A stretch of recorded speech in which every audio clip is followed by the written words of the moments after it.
Okay, let's unpack this.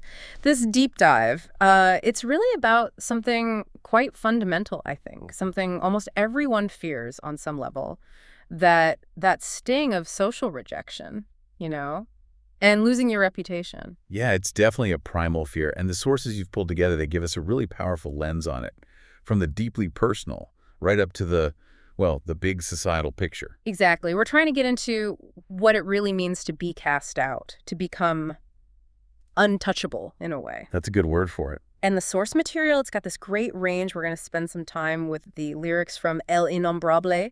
That's by the Uruguayan band El Cuarteto de Nos.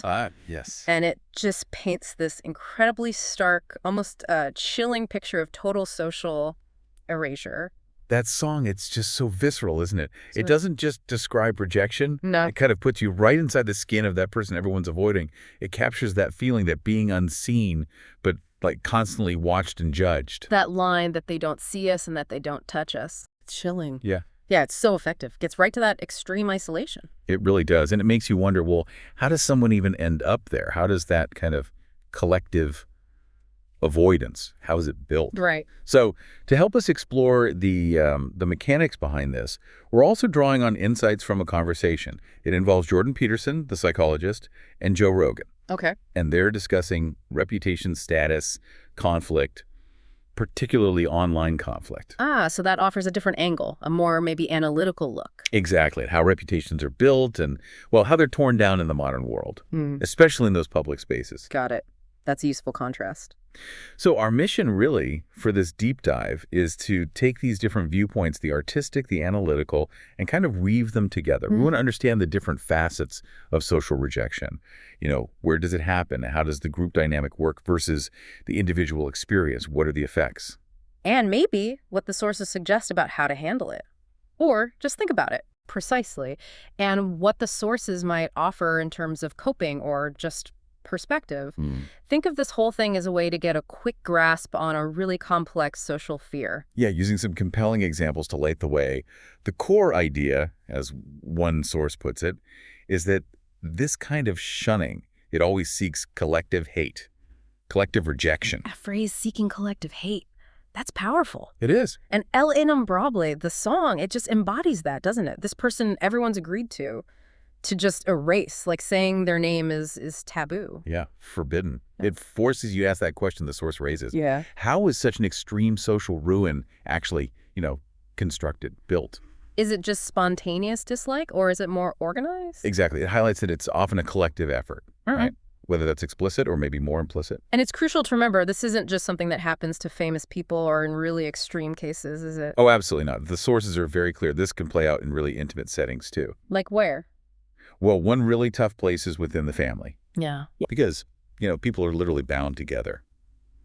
Rejection there, it can involve really subtle manipulation or just outright antagonism. How so? The sources talk about, say, parents maybe negatively influencing sibling bonds, stirring up unhealthy competition, or cases where several siblings might actually gang up on one. Wow. Making them the scapegoat, Yeah. blaming them for everything bad that happens in the family. That specific example, 3 or 4 siblings turning on one, that's just heartbreakingly real.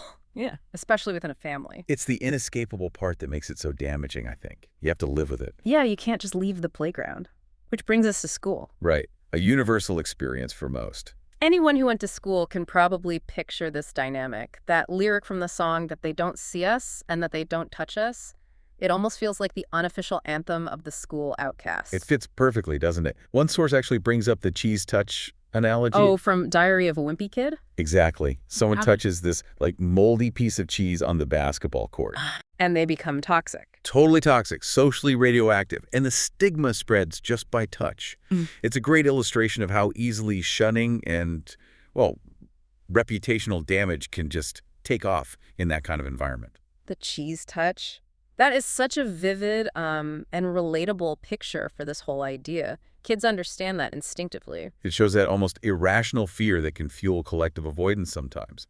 The sources also give a quick nod to other places, like church communities, where similar dynamics can unfortunately pop up. Okay, so moving beyond those more contained groups, we get to the public scenario. Right. This includes the workplace and, maybe most visibly, the world of public figures. celebrities, politicians, influencers. And this is where the conversation really connects to a very modern term. Yeah. Cancel culture. Mm. The sources link this environment heavily to it. One definition offered is like the systematic spreading of negative info or propaganda, Aimed at what, exactly? aimed specifically at harming someone's standing, their reputation, their career. And reading the sources, one of them has a particularly strong take on cancel culture. It really does. Yeah. It calls it stupid, describes it as a symptom of, get this, the infantilization of adults. Infantilization. Yeah, and a false self-perception of adulthood.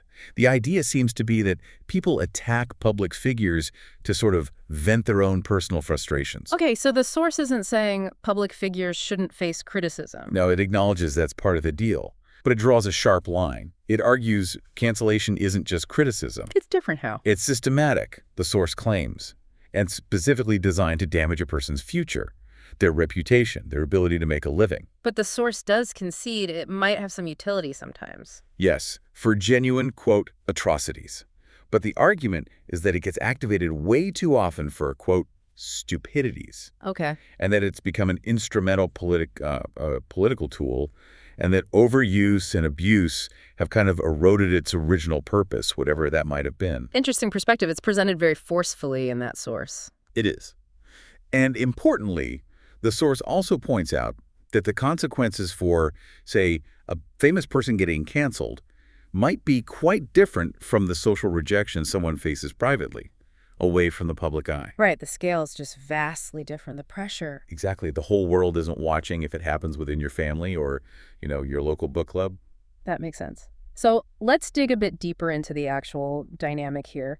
The interplay between the group, the rejectors, and the individual being rejected. Yeah, this is key, isn't it? Because it looks and feels so different depending on which side you're on. So from the group perspective, how do the sources frame that?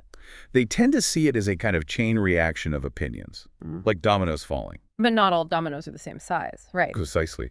Some opinions just carry way more weight. Usually they come from people who already have influence or charisma or a strong reputation The themselves. voice gets amplified. Exactly. They can steer the whole group's feeling about someone. Thinking back to Innombrable again, the song makes you ask those basic questions. How did the rumor even start? Who was the first person to point the finger? Mm-hmm. Those questions seem pretty crucial for understanding the situation. They really are, because the answers help you figure out if the rejection is, let's say, natural, meaning the person genuinely did something the group found unacceptable, Okay. or if it's artificial, Artificial meaning. meaning someone is actively pulling strings, maybe manipulating the situation, spreading lies, Yeah. basically engineering the outcome for their own reasons. Got it. So is the group reacting genuinely, or is someone making them react? That's the big question the sources push us towards. Now flip it around. Look at the individual perspective, how someone copes, how they're affected. Mm. That depends hugely on them, right? Yeah, their own resilience, their coping tools. Exactly. One source paints a pretty dark picture of modern society, How so? suggesting it's just full of propaganda, manipulation, radicalization, Yeah. creating this space for what it calls predators of power and influence. Predators. That's strong language. It is.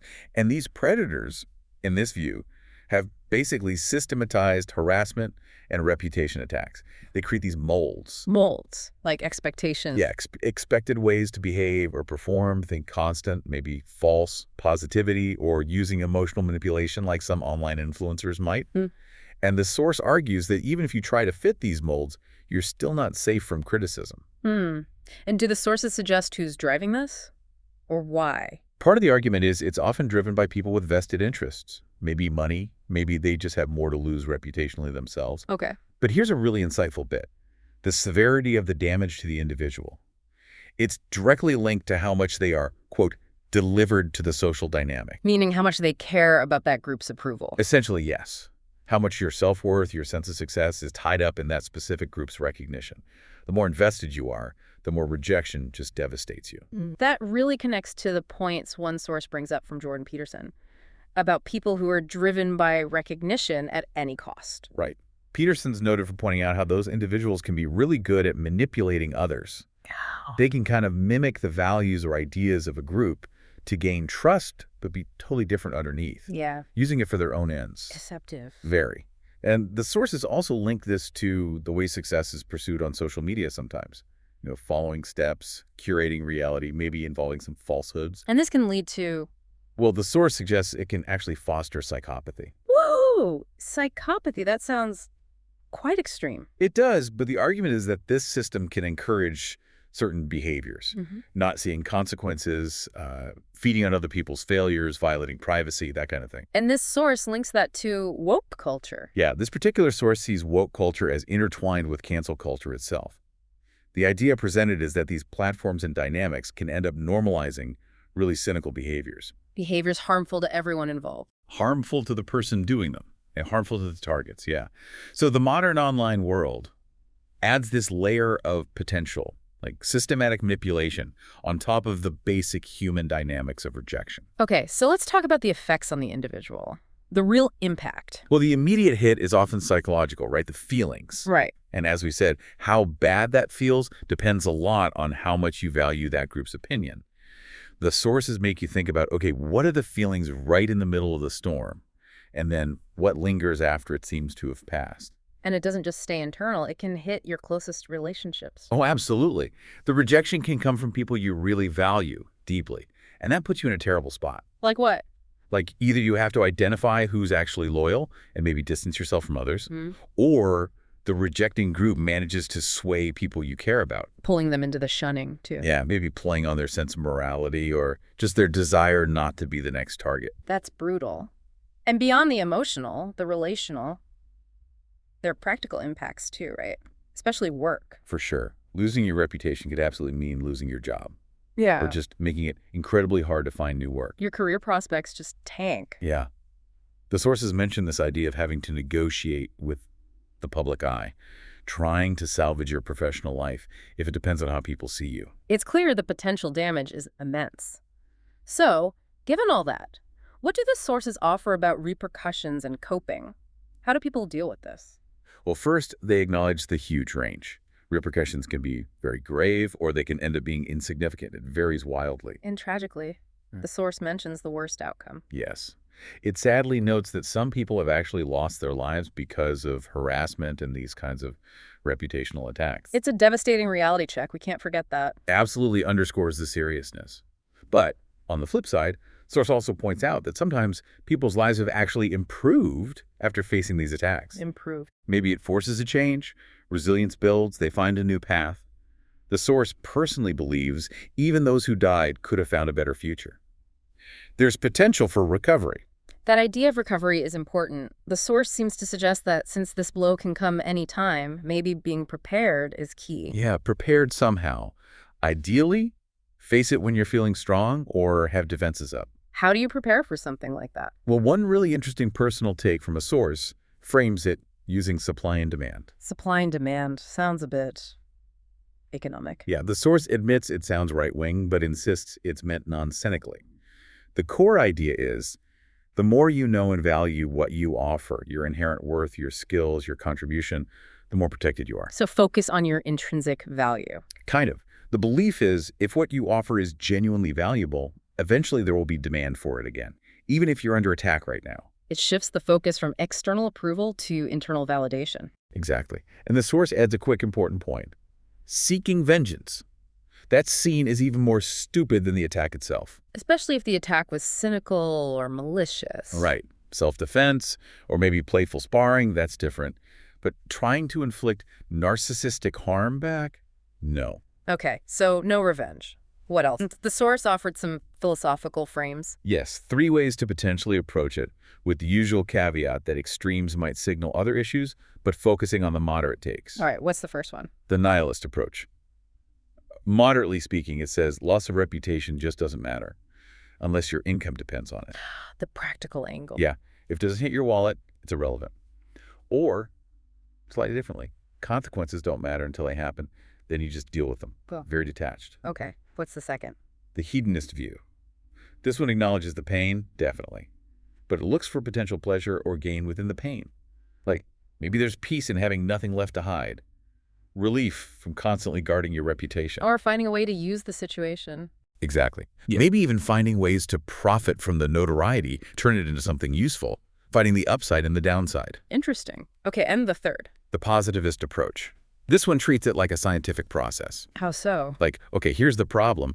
Let's question it, form a hypothesis about why it's happening, test responses, see the results, adjust. Like a problem-solving mindset. Yes, but the absolute crucial element here, stressed by the source, is seeking help. Support is key for this one. Fundamental. Find trusted friends, family, find someone who will just listen without judging. Pay a psychologist, join a group, whatever it takes. The point is, any hard path is better with support. A second opinion. Someone beside you. Right. Makes total sense. So we have these three lenses: nihilism, detachment if possible; hedonism, finding gain in pain; and positivism, problem solving with support.